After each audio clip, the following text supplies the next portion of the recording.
Chris, for being here with us. First question I have is, how do you and Motoki get to stay so fresh all the time and young, so good looking? But other than that, as Motoki was saying, we're launching a social impact accelerator program here in Lisbon, and it'll be 100% digital. Okay, and as you're disrupting, the educational system with online learning and disruptive new ways of education, what would be some of the advices that you would give us in how to engage, involve, motivate the participants, the entrepreneurs over the course of 3 months to stay engaged? And what are some of the takeaways that you've already had through the experience over the years on new ways of education?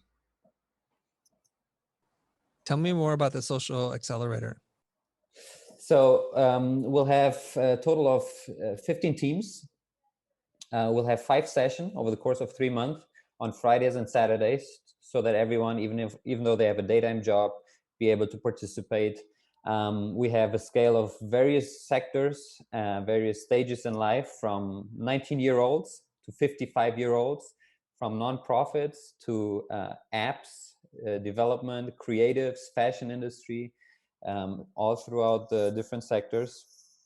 And so we'll have 5 sessions over the course of 3 months. We'll have mentoring, we'll have different milestones, and then a starting event and a final event with pitching and speakers, keynote speakers and jury, and a big entrepreneurial event for the ecosystem here. And so we try to engage partners, mentors, companies, nonprofits in creating an ecosystem, driving innovation and driving social impact, and implementing kind of the values and ethical system that we have that drives us to create an impact through multiplication in the businesses that we invest in the entrepreneurs.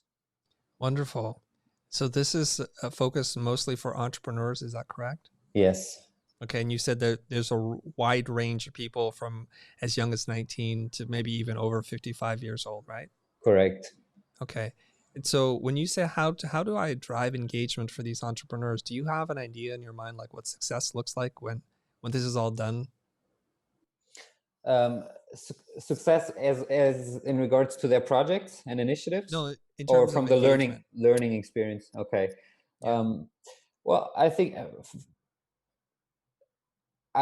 the success would be for them to be ambassadors for a program. Once they have been participating in the first batch, they become ambassadors. They're engaged in the ecosystem, and basically they become partners of who we are and what we're trying to accomplish, and they stay engaged with other initiatives.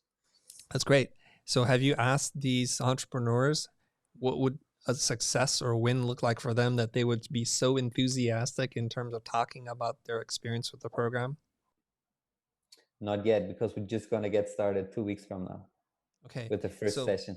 Yeah. One of the things that I think is the secret to our success is that I obsess over our members and our community, how they can win.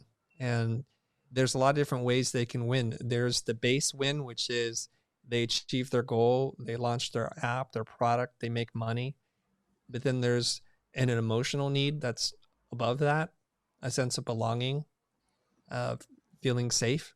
Mm-hmm. And then above that is like to reach their own goal, like which is like some kind of to realize their own potential, self-actualization.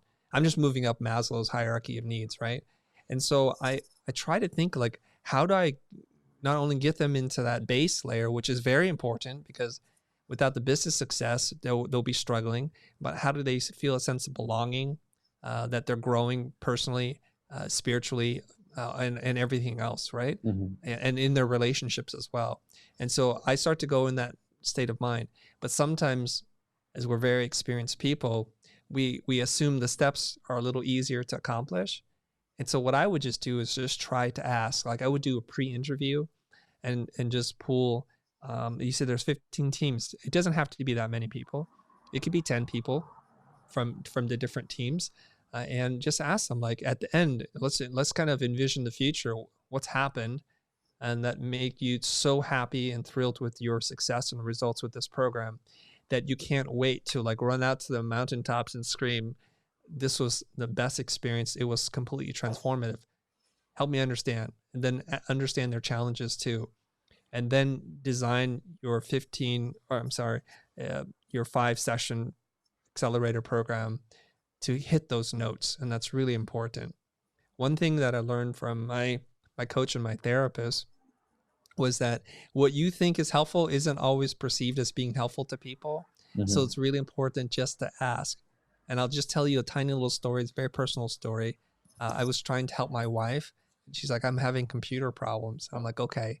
So I sit down, and my wife, she hates computers. So she just walks away and runs the errands. And she comes back, and I fixed her problem. But when I was there, I fixed other problems. I organized her desktop. I put everything in folders. I even cleaned up her like physical desktop.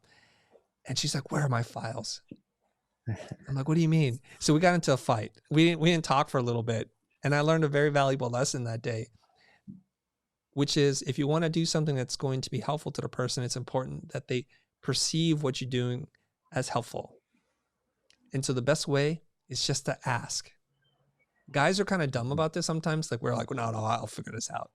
And I think women are much more intuitive, and they just ask. And so I think here we just need to like learn from our better halves and just ask, like, what is it that you would like to have happen? And then think, what can I do to empower you to achieve those results? And if you start to do that, I think you're going to get really, really high engagement. And the other thing I would just recommend to you is people don't like to work, right? It's like Seth Godin talks about this. It's like you never have to tell somebody to stop playing or to ask them like, how much longer do you want to play?